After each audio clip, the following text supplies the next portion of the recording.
Are you ready to take your business to the next level? Every day there are countless books and articles that are published offering the key on how to make your business a success. It's easy to feel overwhelmed trying to keep up and run your business.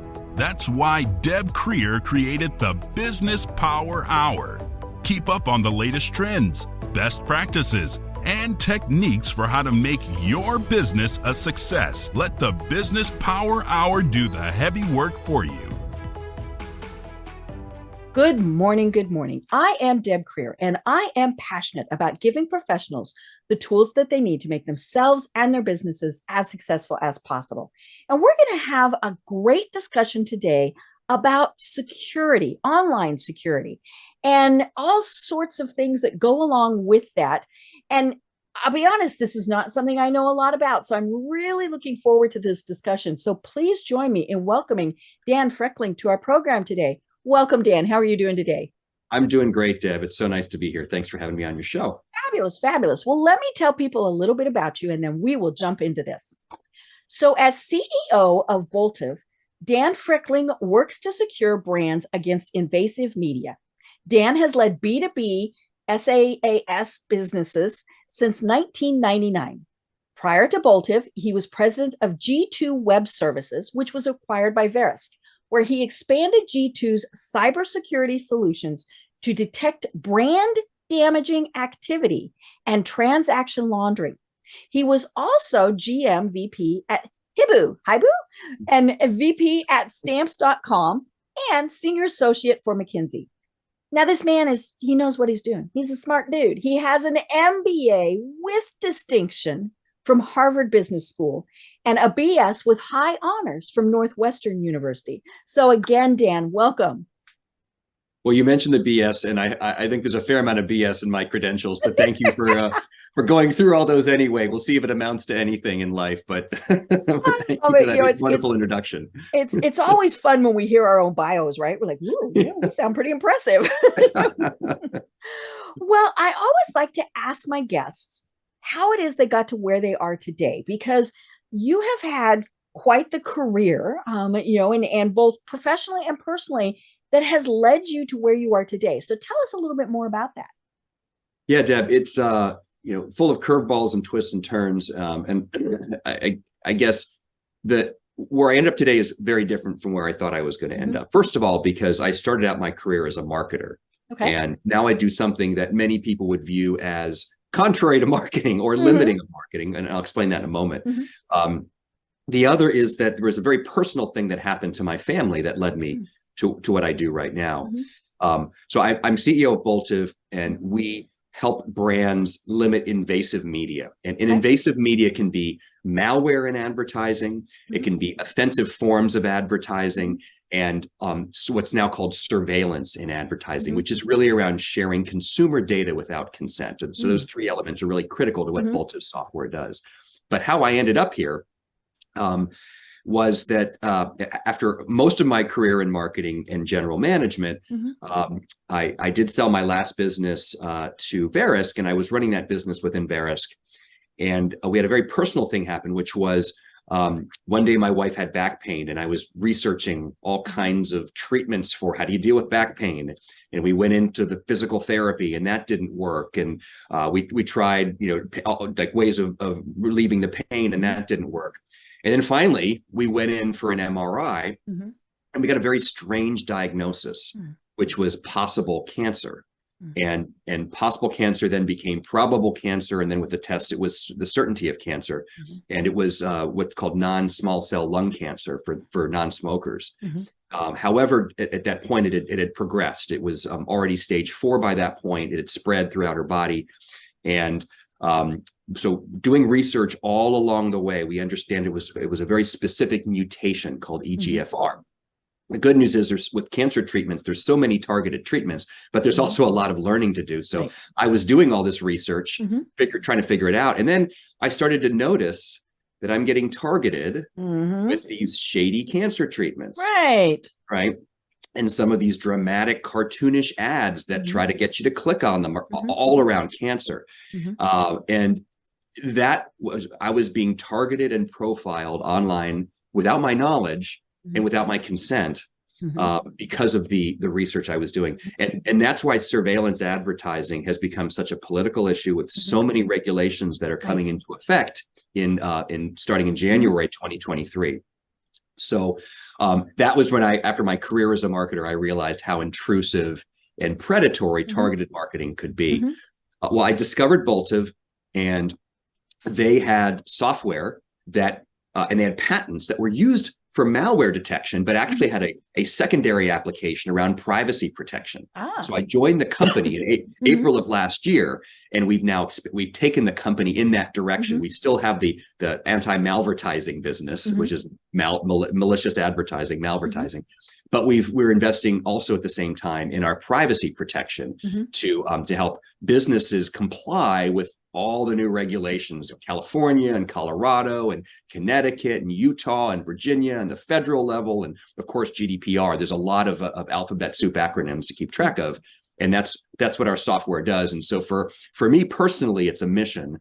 For our company, we have a real kind of that whole kind of doing good for society angle to what we do.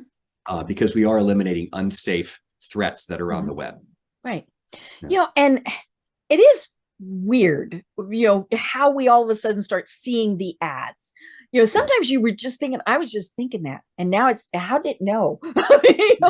But, and I'll admit, sometimes I cheat, like I will just type something in knowing that then I'm going to get a bunch of ads, and then I can stop my research. They're just going to start appearing. But from a business perspective, you don't want your company name associated with things like that. But more importantly, I think many businesses don't even realize that they could very easily be breaking the law just in general business, certainly not doing anything malicious in the data that they collect and maybe what they're doing with it. So let's kind of walk through that a little bit, because I think that's one of the biggest things is, they just don't know what they don't know. There's some arcane aspects to the privacy laws that might seem counterintuitive. And I'll give you an example of that, which is, what is the definition of a data sale? Well, the definition of a data sale to the layperson and to me before I understood it better was if you're taking data and you're selling it to someone else and they're paying you money for it. That seems like a data sale. That seems like a data sale. However, under California law and also under, I think, the laws of Colorado and Connecticut also, a sale is defined as an exchange for anything of value. It doesn't have to be monetary value. And that has gotten some businesses in trouble. California has a page they post on their website. The California Attorney General has a page where they go through all the cases of businesses who got that wrong. But there's also a more public case with Sephora, where Sephora was actually settled with California to pay a penalty of $1.2 million for violations of the CCPA law, which is the law in California. But it was the analytics data that got them in trouble. They were using an analytics provider on their website, widely believed to be Google Analytics. And that data was being shared from Sephora users, right, who were buying beauty products of various kinds, right? It was shared through Sephora to Google Analytics. And because of the way the data was operating and the commingling, that actually was a sale. That was considered a data sale. And they didn't disclose to their consumers that they were selling their data, because the layperson would say, well, that doesn't sound like a sale to me. So that was one of there were more issues that came from that case. But I think the first thing to understand if you're a business owner is, what is the definition of a sale? It is, a data sale is different than most likely what you think it is. Then there was a second element I think that's useful for small business owners to know, and that's understanding something called global privacy control, which is under the category of opt-out preference signals in California, or universal opt-out methods is what they call them in Colorado. Without getting too technical, what it basically means is, under state laws, and I think Connecticut is going to hold companies to this also, you need to respect and honor when a consumer has a universal opt-out signal, which is a browser signal that's Ah. built into browsers like Firefox and Brave and DuckDuckGo, but not built into Chrome right now, not built into Edge. Available as a browser extension, however. And this is a signal. It's basically like a flag when you travel the internet that says, I'm opting out of everything. Right. No share. Yeah. Which, right, as you're kind of alluding to, it's a lot simpler for consumers than to go to every site and opt out of cookies and opt out of cookies again, and then go and check your preferences and unclick targeted advertising. There's this thing called an opt-out preference signal. The protocol is called the Global Privacy Control. And the Attorney General of California alleged that Sephora didn't honor consumer opt-outs from GPC, which was another problem. But guess what? 95% of businesses and probably 99% of small businesses also don't honor the GPC. Right. So we don't even know it exists. And you probably don't even know it exists. Yeah. So it's opened up a lot of discussions around what businesses need to do, how they need to honor that. It's technically, there are off-the-shelf methods of solving for this, but first you got to be aware of it. And I think as small business owners, you probably want to get some legal advice if you have analytics on your website, if that data is sharing with a third party or a service provider, if you have measurement on your website, and certainly if you're doing any form of online advertising, which often all these things I'm describing involve cookies, which we can talk about in a moment, the history of the cookie. But whenever you're setting third-party cookies or you have tags firing on your website, you got to be aware of how the privacy laws are changing in 2023, because you could find yourself liable, and the penalties are more severe in 2023 than they were in 2022. Right. And I mean, all of this is to protect the consumer. So this is a good thing. But I think one of the most confusing things is that there's so much. I mean, and so I guess my question would be, okay, so I'm here in Georgia, but I do business with people in every state. So do only Georgia laws apply to me? Or do I have to know the laws in the other 49 states? And then we'll talk about international. Yeah, unfortunately, we're dealing with a patchwork when it's whether it's privacy or whether it's cybersecurity, because I believe all 50 states now have their own breach notification laws. And certainly if you're dealing with any kind of insurance, there's insurance laws that differ state to state. Privacy is going to find itself in that company of laws that are varied state to state. With the internet, you even need to consider GDPR out of Europe. And if you do business in Europe, if you are shipping products or shipping services or operating in European languages, even, I think, as I've seen the interpretation, then you need to be mindful of GDPR also. But certainly in the US, it's a lot easier to cross borders, right? To find yourself under Virginia jurisdiction, because you've got users or buyers in Virginia. You need to know that. However, you don't need a different set of rules for each state. It would be crazy, although I think some of it suggested it is technically possible to look for people's IP addresses and say, oh, that's a Virginia resident, which is different than a West Virginia resident, so I'm going to treat them differently. But I think that's going to give you brain damage pretty quickly trying to solve for each of those. But there's certain principles that small businesses can operate under. And one of them is, what is a sale? And I would recommend that people take that highest standard of how you define a sale and map that into your processes. There's other principles like sensitive data. And what's ironic is California, which has been the first out of the gates with privacy laws, isn't the strictest when it comes to sensitive data. And that's data, like your credit card, your birth date, things like that. It's things like that, but it also goes beyond that. Because what you're describing there, like your credit card data and your birth date and your social security number, that's sensitive because if that were somehow revealed, you could be a victim of identity theft, right? But there's other definitions of sensitive data which protect people from discrimination. So that would be religion, ethnicity, race, sexual orientation, those kinds of elements, which are designed to protect people from discrimination.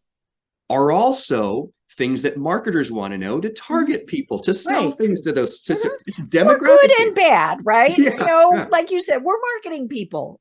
Right. Yeah. Right. We're marketing people. So we care about that stuff because we want to get messages to people that are relevant to them. But that's a problem in I believe it's Virginia, Colorado, and Connecticut, where sensitive data is different than all other data, and it's different than it's treated in California. It requires an opt-in, which is fundamentally very different than an opt-out. The rest of U.S. law is an opt-out, meaning if I don't say anything, the business can assume it's okie dokie. Yes, and they give me an opportunity to opt out. But if I don't take that opportunity, then I've sort of spoken by not. You've tacitly agreed to receive their information. Yes, tacitly agreed to receive their, but also to have my data shared. But back to this point, with sensitive data, then that requires an opt-in, and businesses aren't to process that data and not to even start processing the data unless the consumer says, yes, you can go ahead and do that, which is very much more like GDPR, like it is in Europe. I bring up that example because some businesses may want to also solve and manage for that standard, which is that let's just assume that data requires an opt-in, even if I'm going to be sometimes doing business in states like California and Oregon and Washington that don't have that rule. Right. So those are some recommendations to avoid the patchwork pain. Right. And like we said, it's just so confusing to try and figure out who's on first, all of those various things. And I think what we see is, and I was looking at my website for the Business Power Hour. We put these generic statements on our website. We don't sell your data, yada, yada, yada.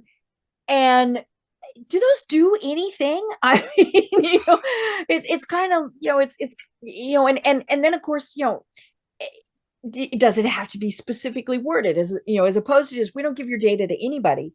Does it have to say, we don't do yada, yada, yada, yada, yada, yada? I mean, because I think we've all, we pretty much, I think, for many businesses, we figured out we do have to have something on our website, some type of disclaimer, but then we have absolutely no idea what to do. Yeah. Disclaimers are the natural response to let your visitors know, I'm not going to manipulate your data or do anything with it. That would be the sort of logical thing to do. It does create more legal, and I should start by saying I have no legal background. Right. And obviously, folks, one of the other things is you could be listening to this years from now. So make sure you check to see what's current. What's current, right. I'm the last person that should be giving legal advice. The only legal advice I would say is go talk to a lawyer. Right. But go get real legal advice. Yeah. But there is a legal recommendation to disclose more in your privacy policy, because declaratory statements like we don't do this or we don't do that can get you in especially hot water, because that's a deceptive practice, which exists in many more states than privacy laws. So privacy laws exist in 5 states as of next year. Consumer protection laws exist in basically all states. If you say you don't do something and then you do it, then you got to be especially careful. So that has led many businesses to write these really long privacy policies. Right. And just we won't, like I said, we don't do this and this and this and this and this and this and this. Or the opposite, which is, well, we might do this and we might do that because, or we do this, even if you don't do it all the time, or you only do it a portion of the time, we will sell your data from time to time. We will use analytics from time to time because it's much safer, if anything legally happens to you, to point to your privacy policy and say, we disclosed it. We told people. Right? Now, the practical reality is consumers are not reading in depth these privacy policies. Right. I read them, but I'm crazy, right? I read it because I'm crazy about this stuff. But the average consumer is not reading that long privacy policy. But that aside, from a legal standpoint, many businesses are disclosing more things that they might do, or they may have done in the past and might do again, just so that they don't fall into the deceptive practices violations. Right. And like we said, it varies from state to state, depends on what you're doing, and then it does, there's the whole international thing. And for many people who are listening to this program, we are working with people internationally, as consultants, as selling products, selling goods and services. And so that's where, it gets really confusing. Yeah. It certainly does. It's hard because, well, I think if you look at what happened just in 2022, right? We had in the US, we had laws passed that take effect next year, and we had enforcement from California. And the US had FTC rulemaking and a federal bill introduced in Congress. But it's not just there. Australia has passed new privacy laws. Canada, I think, is close to passing a new privacy law, and both Australia and Canadian laws have higher penalties for infractions.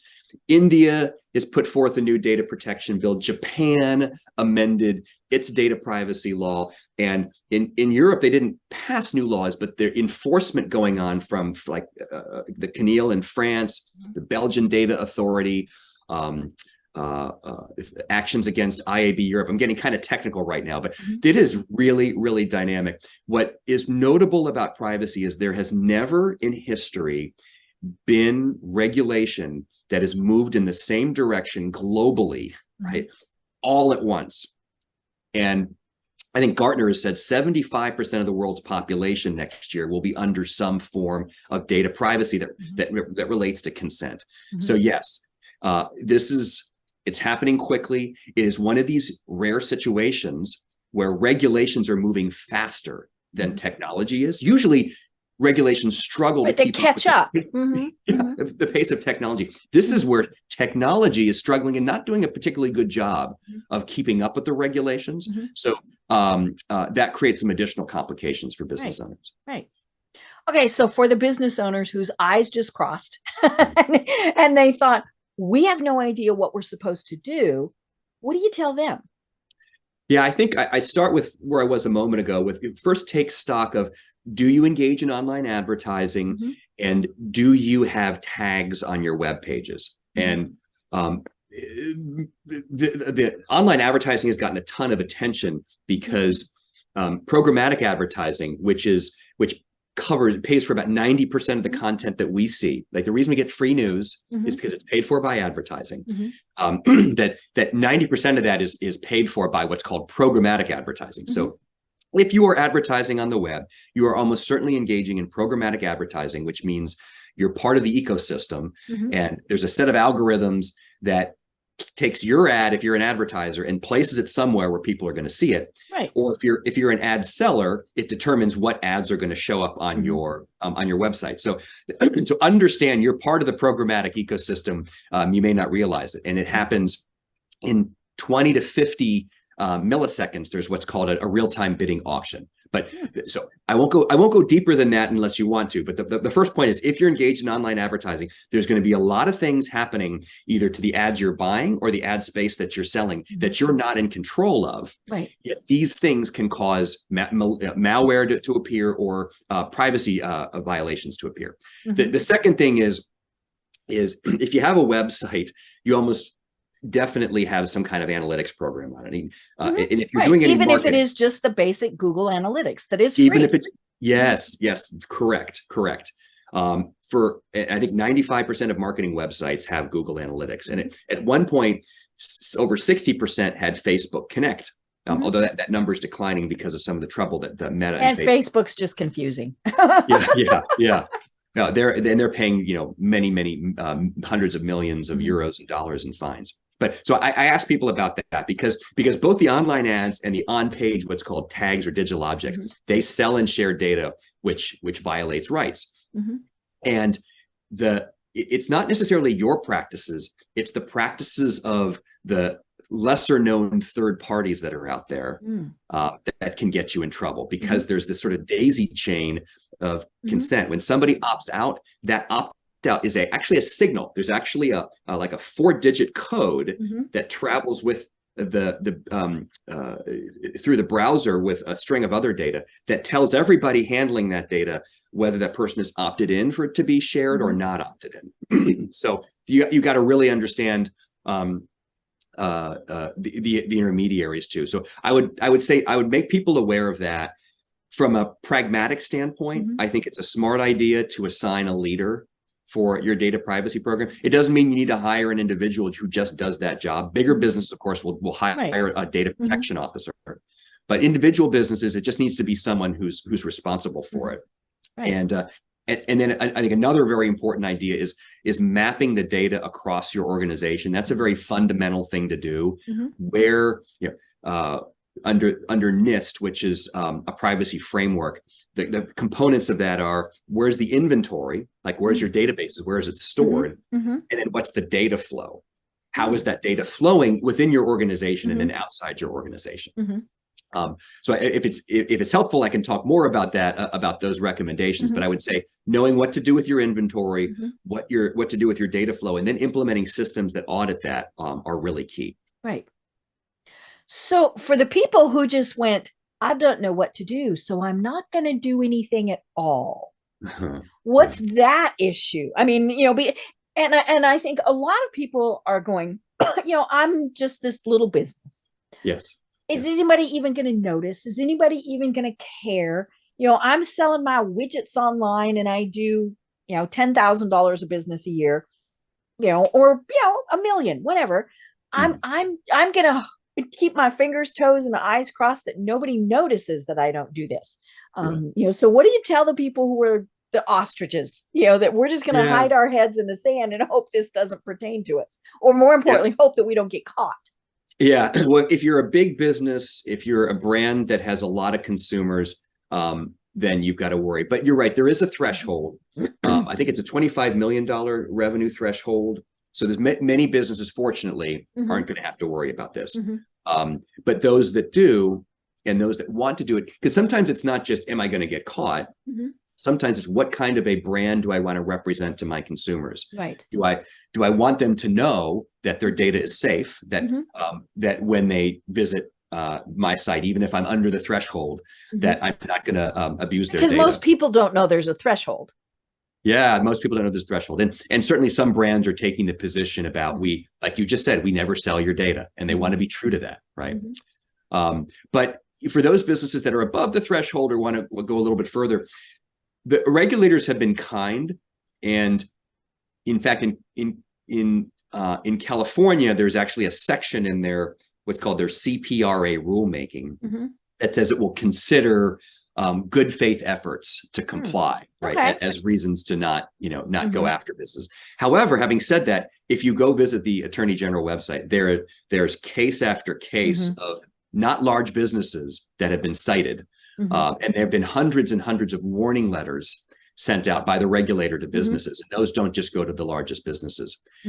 And Colorado is similar. They're looking for willful non-compliance.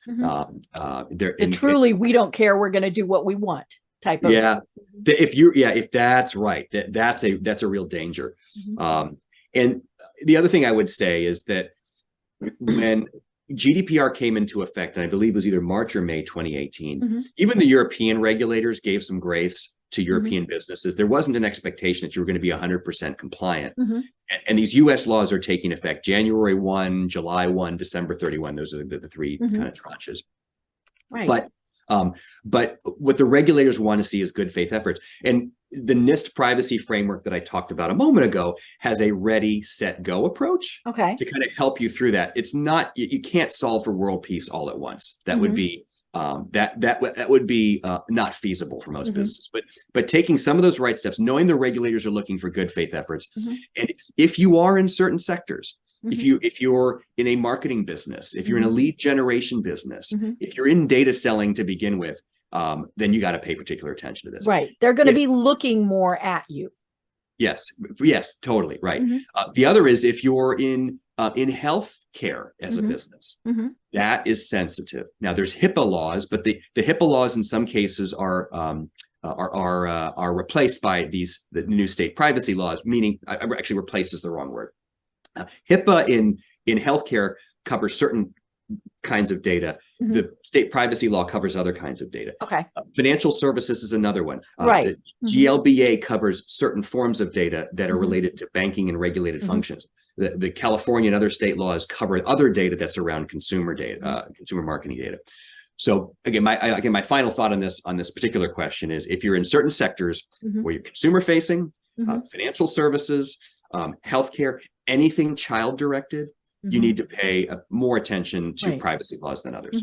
Right. others we. And let's be honest, that makes sense. When you are dealing with someone's children, with someone's, true money, with their health, I mean, yeah, you do need to be paying more attention than if they just bought, a new bicycle from you. Yeah.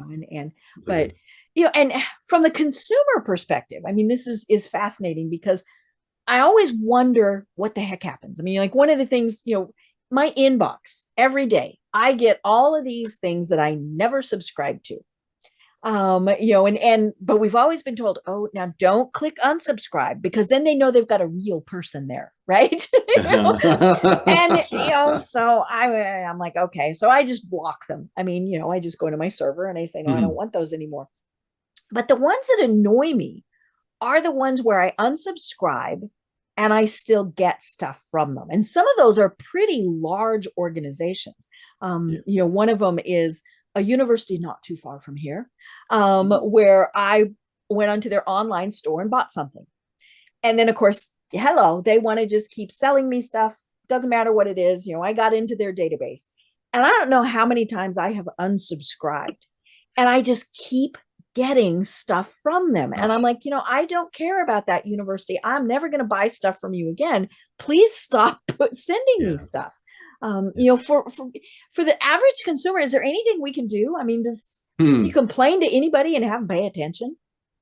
Well, I have had the exact same experience you have had, and it's maddening because can spam, which was directed towards unwanted email solicitations, that was passed in 2004. So the fact that companies are still unable to comply with that is really inexcusable. Right.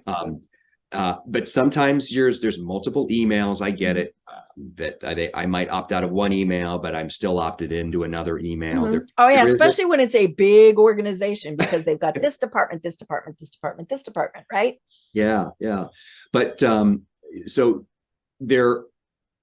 we're going to be, I think we're going to be in that whack-a-mole of unsubscribing, and as long as there's email, we're going to face that. But there are things consumers can do to protect themselves that are a good idea.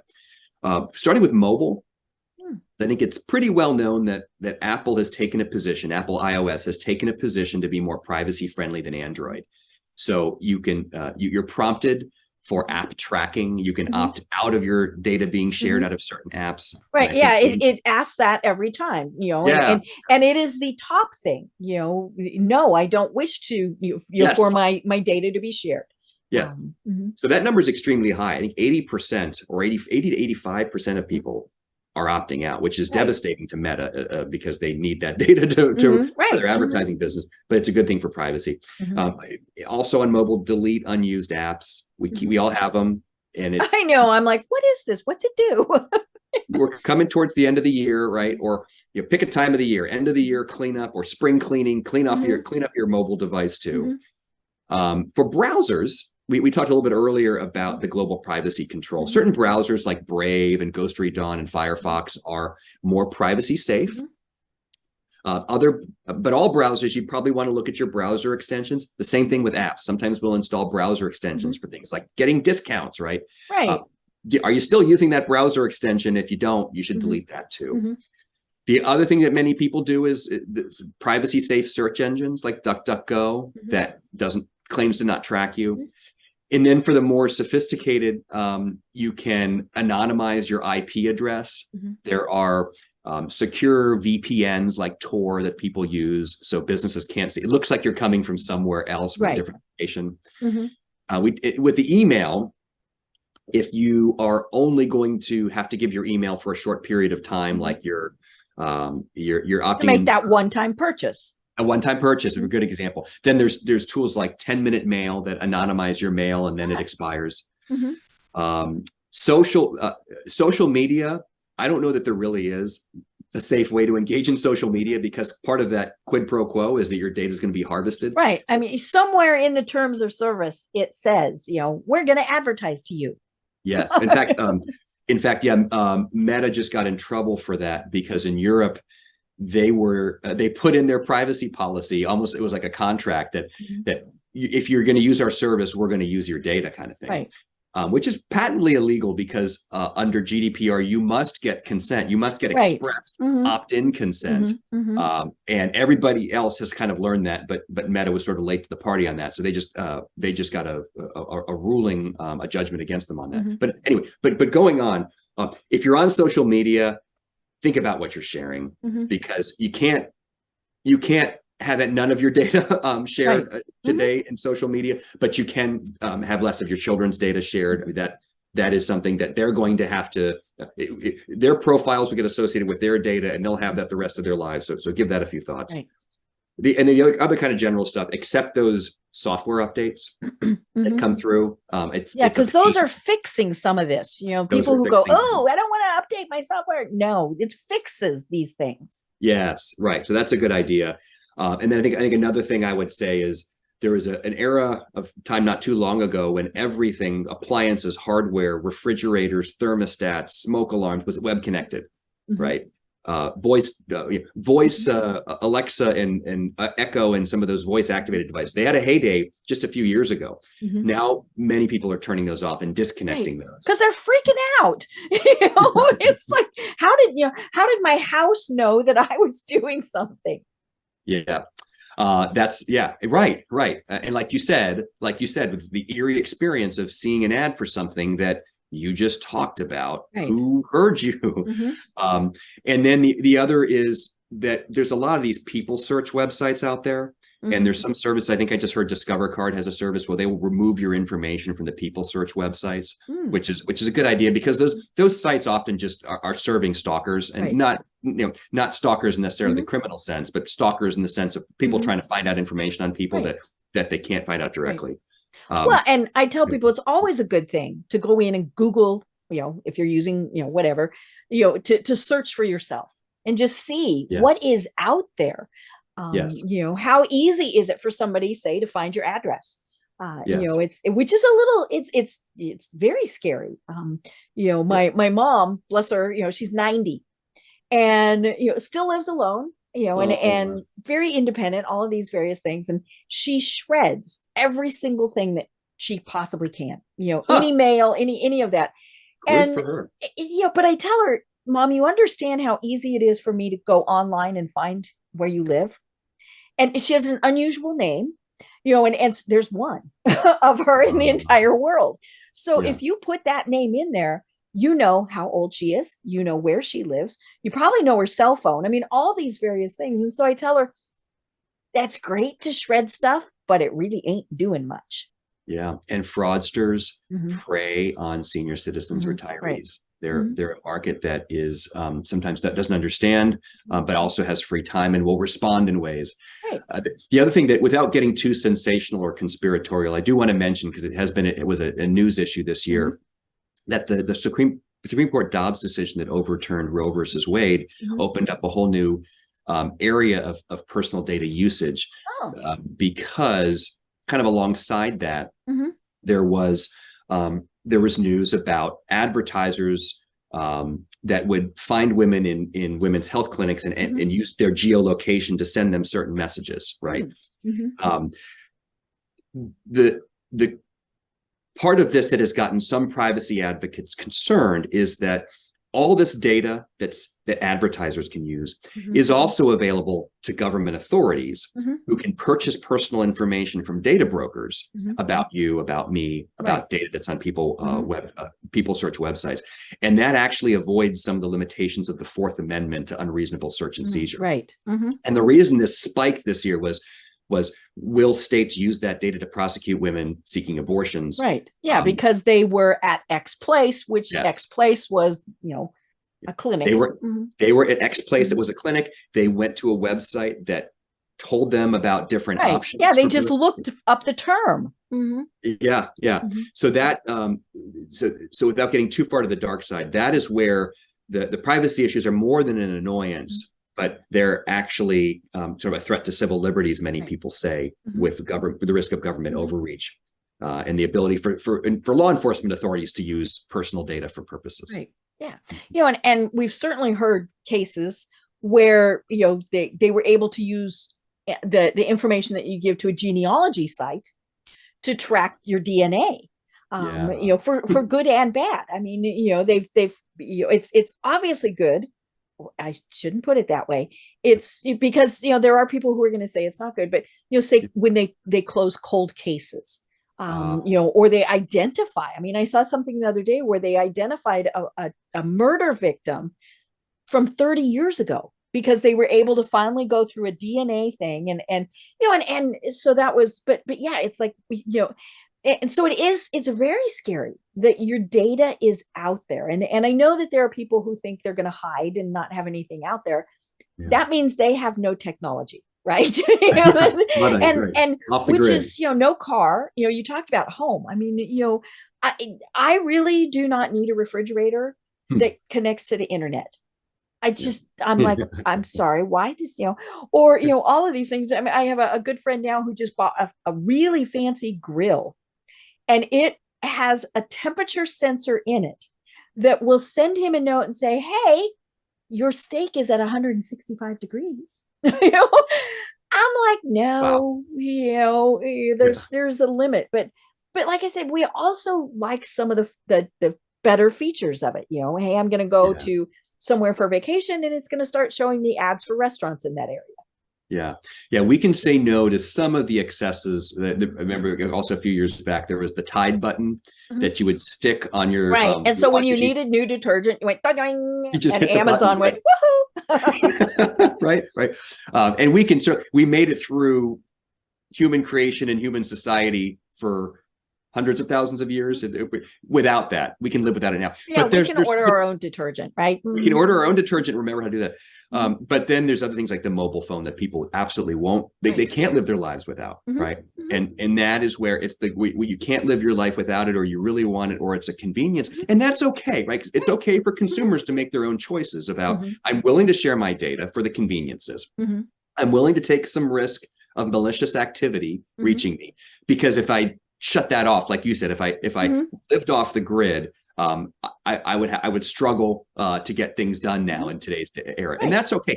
And a lot of what we're seeing with privacy regulation is giving a choice and notice to consumers so that they know what they're doing. But unfortunately, lots of the time it's just reactive. It's just, yes, accept cookies, yes, share my data. I just want to get to the thing I'm looking for.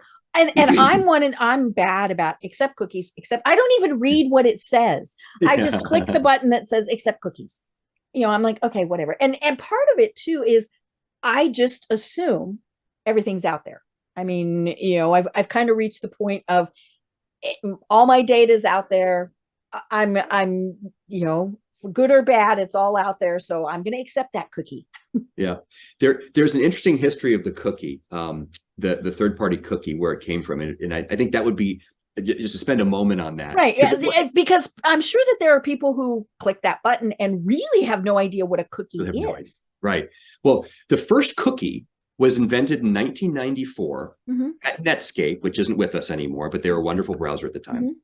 There's a 23-year-old engineer who just wanted to allow browsers to have a memory, because up until that point, everybody was anonymous, and you would go from one page to another, and the browser didn't know, the website didn't know who you were, and that was frustrating, because if you put something in your shopping cart, or you have a preferred language, you had to type your name every single time, right? So cookies were invented as a convenience, which is a great thing. And it was called a cookie, not because it's like a chocolate chip cookie is how it's often represented. It was actually a fortune cookie, the idea being that there's a unique ID inside of it. Right? Okay. But it took exactly 1 year, or just about 1 year, for DoubleClick to look at that cookie and say, wait a minute, we can use this. There's good advertising data here. Yes, because then we can track people across different websites. And DoubleClick was a very successful business that was present on very diverse websites. So that was used to follow. And then there was a little bit of a mini arms race where the engineer at Netscape heard about this and was angry about it. So, but you can't really stop progress. Right. Yeah. So especially when it's on the internet, it's there. It's done. Right. Yeah. But the answer to that was the clear cookies button that you can use. That was sort of the answer to this problem. But that is the beginning of everything that we have today. If you look at the targeting innovations over 20 years, that tracking across websites was with the cookie. Then in 2007, there was the multi-device era with the iPhone, and that led to cross-app advertising, which is kind of the mobile equivalent. And then it went further and further with these things called device graphs, which means they can resolve your identity and my identity between our phone, our PC, and even our connected TV. So we know it's the same profile. And so these targeting innovations just got smarter and smarter, and the retargeting got better and better. And it just ran into this collision in 2018 because of a parallel kind of growing concern about data privacy. And that's how we are in the era. So we're essentially in a different era of the web right now. Since 2018, and I think 2023 marks another era change in that, because it is the world where the web is becoming governed. At the dawn of the internet, when the cookie was first invented, there were even arguments whether laws applied in hyperspace, right? In the especially because it is a worldwide thing. How can somebody in Georgia regulate what somebody in the Is Georgia still part of Russia? I get confused with all those. There's two Georgias, right? There's one here and there's one there. So does it pertain, and yeah, that's right. And so it was right, cyberspace, it doesn't apply. And now we really recognize that there is legal jurisdiction, and we're seeing consumer protections arise. And so this is a collision that's still ongoing, but a lot of businesses have to reorient themselves, really, is what we're talking about. Right. So, I said, I've reached the point where I don't care. They're collecting my data, and that's not good. I mean, that is not a good way to do this. So as individuals, how can we protect ourselves? I think those kind of steps I went through about looking at what browser you're using and what mobile device you're using, and making those choices, and the search engines, those are the basic ones. Not sharing on social media, be especially hesitant when it comes to data about your children. And then if you really want to go further, some people will go so far as to block any scripts from running on their browser, which has some usage issues. Sometimes you block those and the whole site goes yeah, it doesn't work anymore, right? Because your IP address, your location, is considered personal information, but you can't block your location, because websites won't work if they don't know where to send the data. Yeah, and that's how it figures shipping. I mean, all of those various things. So I think I won't repeat myself on those recommendations, but I'll just say I think it starts with being aware. When that cookie banner pops up, think twice. Do you trust the website to accept the cookies? Do you want to click on that other button and opt out? There's a concept of things called dark patterns, and dark patterns are manipulative web design, where you're steered towards clicking accept when you really want to reject. That is illegal.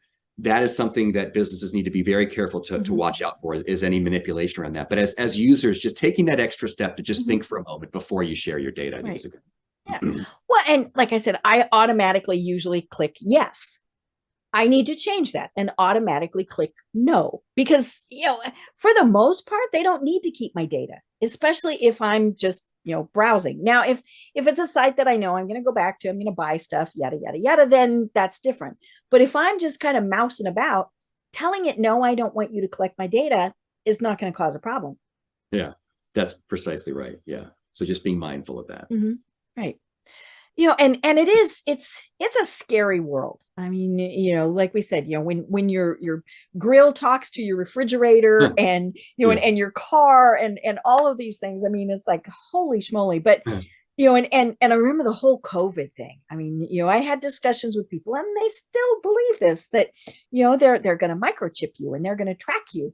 And I remember I had that discussion with somebody, and I said, you do understand what your phone does, right? And it actually had never occurred to him how much information the phone was just tracking on him. And I told people, I said, whoever can track me, they're going to die of boredom. I mean, whatever. Go to town, right? And like the people that put the things over their cameras so that it's. I'm not going to be sitting here doing anything that's going to be embarrassing. I mean, Yeah. and so, Yeah. my camera's on, or, I don't have something that covers my camera.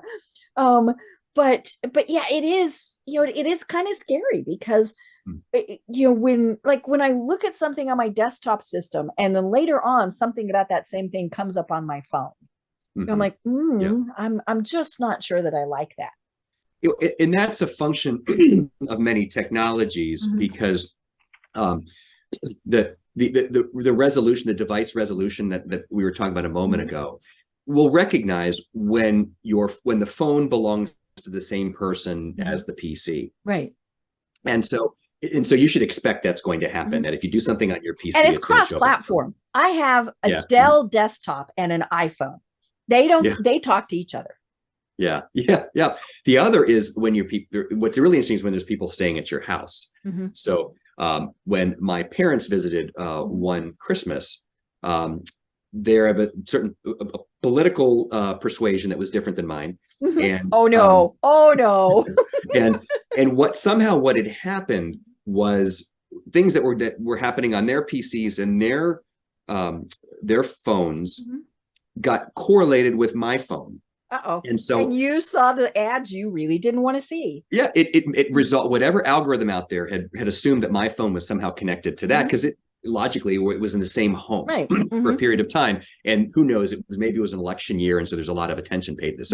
So I get things on my phone that incorrectly assume that I'm somebody else. So that sort of thing will happen too.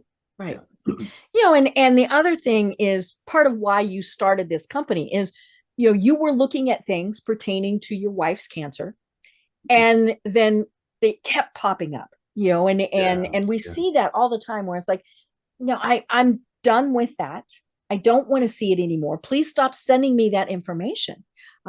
Because in some cases it's not a good memory, and we don't want to see that. And so it's weird because I see things that I'm like, really, I haven't looked for something like that in 4 or 5 years, but somewhere I'm still in somebody's database. Yeah. Well, and that was the real maddening thing was my wife passed away, sadly, at the beginning of the pandemic, and I was still getting those ads afterwards. That's and so it was just durable. That little hot poker every time. Yep.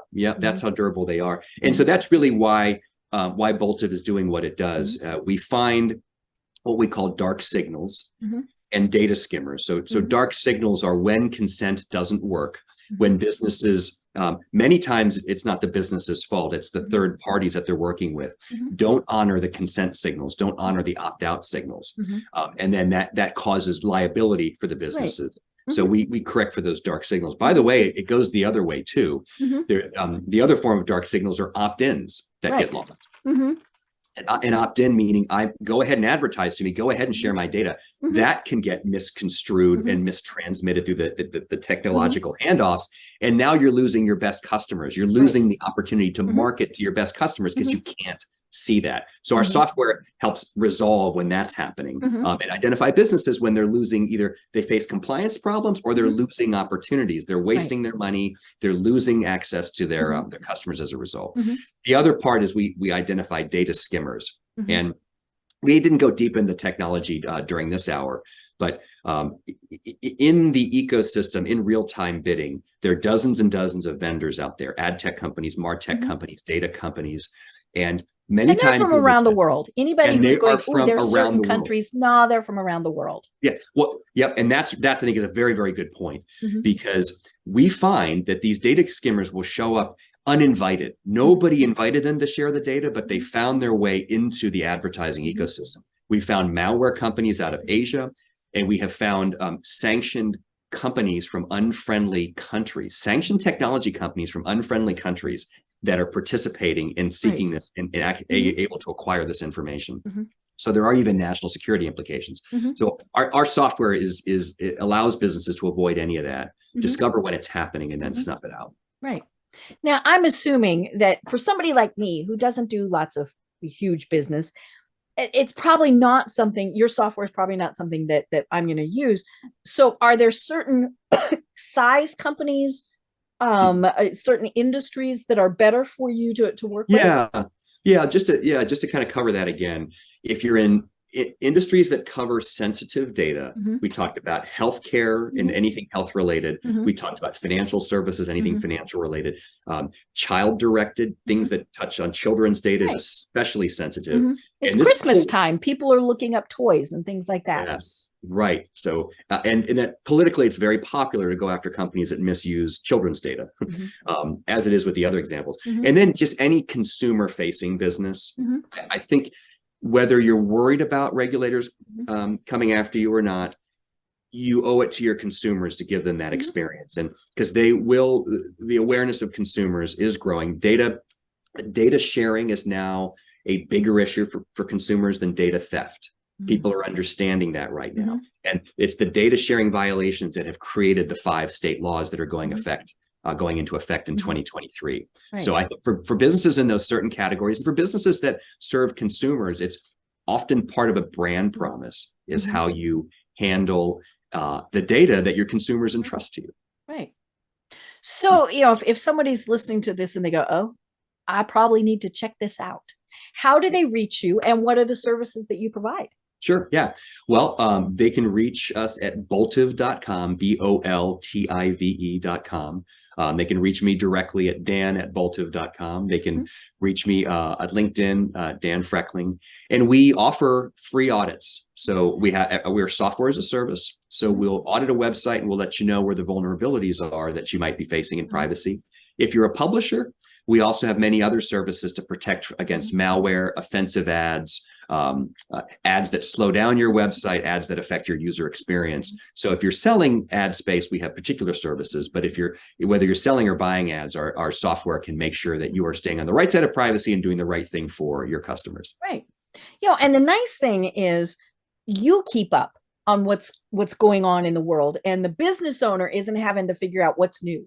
Because they're there to sell their widgets. They don't want to be keeping up on those other things. No, you don't. Right. You don't, just like you don't want to be calculating sales tax in every state. Like that would be maddening. That software exists to solve those problems for business owners. Yeah. Right. I love it. And you've got a great blog. I was looking through it. So lots of great information. And so even if someone is just thinking, I probably need to look more into this, there's great content on your website. Yeah, check that out. Right. And I post on LinkedIn about privacy related issues. So I'd love to connect on LinkedIn for anybody who likes to geek out on the topics we covered here. Right. And I'll be honest, my little head's spinning. I mean, I think more than anything, the important thing is we have to be aware that this is an issue. I said, we can't be ostriches anymore, hiding our heads in the sand. If you're doing business online, you need to be aware that this is a very large potential issue. It is. And it's hidden a lot of the time. We don't see it because it operates in the internet pipes. And that's an area where we've specialized in. We're essentially a smoke test for internet pipes to find where those issues are.